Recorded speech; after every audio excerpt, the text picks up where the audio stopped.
if your garage floor looks like that, it is time to clean or replace your fork seals on your dirt bikes. So I've had a dirt bike's front tire sitting on that between rides for about 2 months now, and I figured it was time to replace the fork seals, and someone told me to clean them. Didn't believe them. Now we're a couple weeks in, a dozen rides in, and these fork seals are holding perfectly.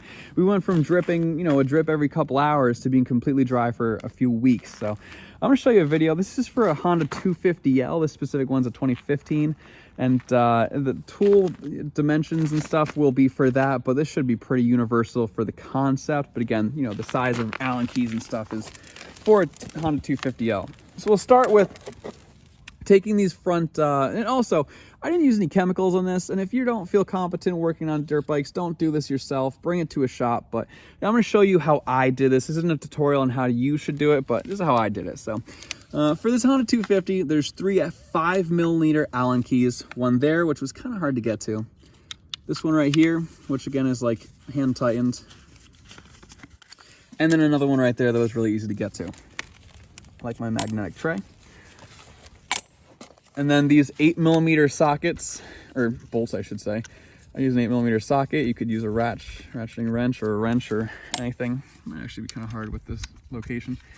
If your dirt bike's really complex for the front shocks, then maybe make sure you take a picture beforehand, but this one's so simple.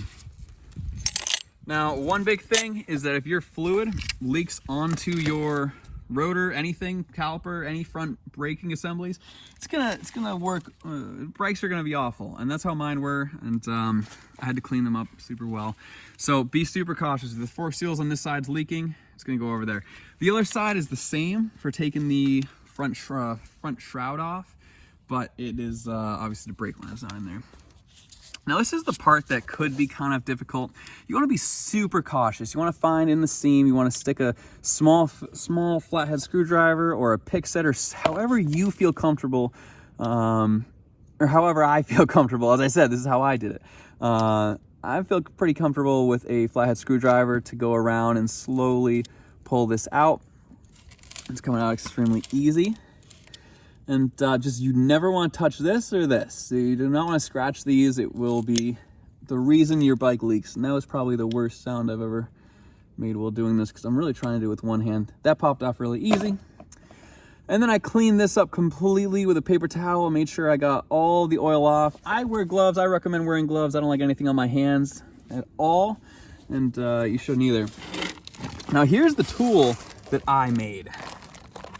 This tool right here, I used a vinegar bottle and I used a almond milk bottle. All right, it wasn't to save the $4 it cost to get a real one. It was because I wanted to do it the same day. All right, so I cleaned it off like crazy. I didn't want anything, any chemicals, any like milk or anything in my seals.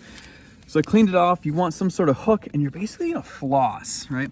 Now I noticed the thicker vinegar bottle, the gallon, it's like a milk jug texture, was really hard to get in here. I'm basically gonna floss. If you look up there, there's a dust cover and then an actual fluid cover. And if you stick this between, you'll see it's hesitant, and then it goes all the way up. I went around like 15 times. I went all the way around evenly though. And you'll see fluid starts coming out. That's why I'm wearing gloves. And I just went around and around. Again, I made sure everything was extremely clean here before I did this, because you could push dirt up there and that would be, you know, defeating the whole purpose. So I went around and around. I used 2 hands and it was really easy. Wiped it all off. I will wipe this off, push this back up. And then the last thing you need to do is make sure you have enough fluid in your shock. So to wrap this up, just floss underneath there. You're trying to get the dirt and debris out from between here and the seal. If you can get all the dirt and debris out, because my seals aren't bad, it's just there's dirt caught between the seal and the suspension. That was the issue. It was not the seals being bad. The seals are not dry. The seals are fine here. They're pretty new. So clean your seals before you replace them if you're comfortable doing it, and then make sure you have enough fluid in here. I think it was Adventure Daily posted a video on how to do this. It was like 15 minutes, and that's why I said I want to make a 5-minute video and explain one difference. You can check the amount of fluid you're supposed to have in the reservoir. When you're doing a fluid change, or when you're rebuilding the shocks, it says to add a certain amount of liquid, right? Shock oil specifically, and then measure to make your own dipstick with a dial caliper and make sure you have enough fluid in there. So if you want to do that backwards, just take the big bolt off right here, watch a different video, and top off the reservoir until it has the right amount on both sides. One side is the actual spring, one side is the shock absorber. And this, what I did here did work exactly the same on the other side. And that's pretty much everything I have. A little out of breath from talking for 5 minutes straight. I hope you enjoyed this video. It was unedited. And again, please leave a comment below. I'm gonna leave a comment with how this works in 3 weeks, 6 weeks, 6 months, a year. I'll let you know if this does not work in the future. Because for now, a couple weeks later, it works perfect. So I'm gonna wipe down the oil off the shock. I'm going to put the fender or the covers back on, and we will be all set. So have a great day. Please leave a comment with any questions and I'll always respond to them, and I'll also put a comment for how this worked in 6 months. Thanks a lot. Have a great day.